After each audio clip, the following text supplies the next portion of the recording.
Hello friends, welcome back to చెఫరు. ఈరోజు ఈ వీడియోలో కమ్మటి సాంబార్ చిటికలు ఎలా తయారు చేయాలో చూసేద్దామా. చాలా ఈజీగా చేసుకోవచ్చండి. ఇది ఇడ్లీలోకి, రైస్లోకి చాలా బాగుంటాయి. చాలా ఈజీగా చేసుకోవచ్చు. దానికోసం ఇలా వెజిటబుల్స్ అన్ని కట్ చేసుకుని కుక్కర్లో వేసుకోవాలి. నేను టమోటాలు, ఉల్లిపాయలు, సొరకాయ, ముల్లంగి, ములక్కాడలు, బెండకాయలు, పచ్చిమిర్చి అన్నీ కూడా ఇలా ఉల్లిపాయలు కూడా ఇలా పాయల పన్ను వేసుకుంటే చాలా బాగుంటుందండి. ఇవన్నీ కూడా కట్ చేసుకొని కుక్కర్లో వేసుకున్నాను. ఇవి 2 విజిల్స్ వరకు వచ్చే వరకు ఉంచుకోవాలి. ఎక్కువ విజిల్స్ వస్తే మెత్తగా అయిపోతాయి, కలిసిపోతాయి. అందుకని ఇలా 2 విజిల్స్ రానివ్వండి సరిపోతుంది. ముందుగా మనం పప్పును ఉడకపెట్టుకొని ఇలా మెత్తగా గ్రైండ్ చేసుకోవాలి. గ్రైండ్ చేసుకోవడం వల్ల సాంబార్ చిక్కగా వస్తాయి, చాలా బాగుంటాయి. దానిలో సరిపడా వాటర్ని యాడ్ చేసుకుని పక్కన పెట్టుకోండి.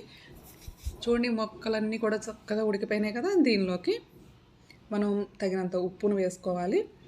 టేస్ట్కి సరిపడా ఉప్పును వేసుకొని ఈ ముక్కలతో పాటు ఒక 2 నిమిషాలు ఉడికించుకున్నట్లయితే చాలా టేస్టీగా ఉంటుంది.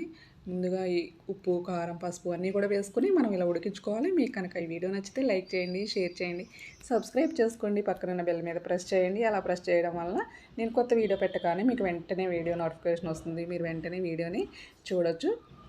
చూడండి, ఇప్పుడు నేను పసుపును వేసాను. అలాగే మీ కారానికి తగినట్టుగా కారం కూడా యాడ్ చేసుకోండి. ఆల్రెడీ మనం పచ్చిమిర్చి కూడా వేసాం కాబట్టి చూసుకుని కారం అనేది యాడ్ చేసుకోవాలి. ఇవన్నీ కూడా బాగా కలిసే వరకు కలుపుకోండి. ఇలా 2 నిమిషాలు ఉడకడం వల్ల సాంబార్కి మంచి టేస్ట్ వస్తుందండి. చాలా బాగుంటుంది. మీరు ఒకసారి ట్రై చేసి చూడండి. మళ్ళీ కూడా చిటికెలో సాంబార్ మీరే ఇంట్లోనే ఈజీగా రెడీ చేసేసుకుంటారు. దానిలోకి ఒక అర స్పూను సాంబార్ పౌడర్ వేసాను. అలాగే కొంచెం బెల్లం వేసాను. ఎక్కువ వేయదండి, తీపి ఎక్కువ వస్తే టేస్ట్ బాగుండదు. ఒక నిమ్మకాయ సైజ్ అంతా చింతపండు నానబెట్టుకుని ఇలా జ్యూస్ తీసుకుని వేసుకోండి.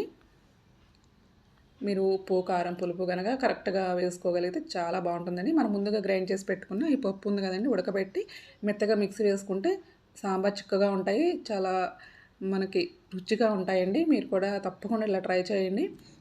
ఈ పప్పుని ఇలా తగినంత వాటర్ కలుపుకొని ఈ ముక్కల్లో యాడ్ చేసేసుకుని మరిగించుకోవాలి. ఒక అర స్పూన్ జీలకర్ర పొడి వేసుకోండి. అలాగే ఇలా తాలింపు వేసేసుకోండి. ఎంతో చిటికెలో మనం సాంబార్ని రెడీ చేసేసుకోవచ్చండి. యాజ్ ఈజ్గా మనం కొంచెం ఆయిల్ వేసుకుని ఎండుమిర్చి, పచ్చిశనగపప్పు, మినపప్పు, ఆవాలు, జీలకర్ర, కరివేపాకు వేసుకుని తాలింపు వేసుకుని ఈ సాంబార్లో వేసేసుకోండి. చాలా ఈజీగా చేసుకోవచ్చండి. ఎక్కువ గిన్నెలు కూడా కావు.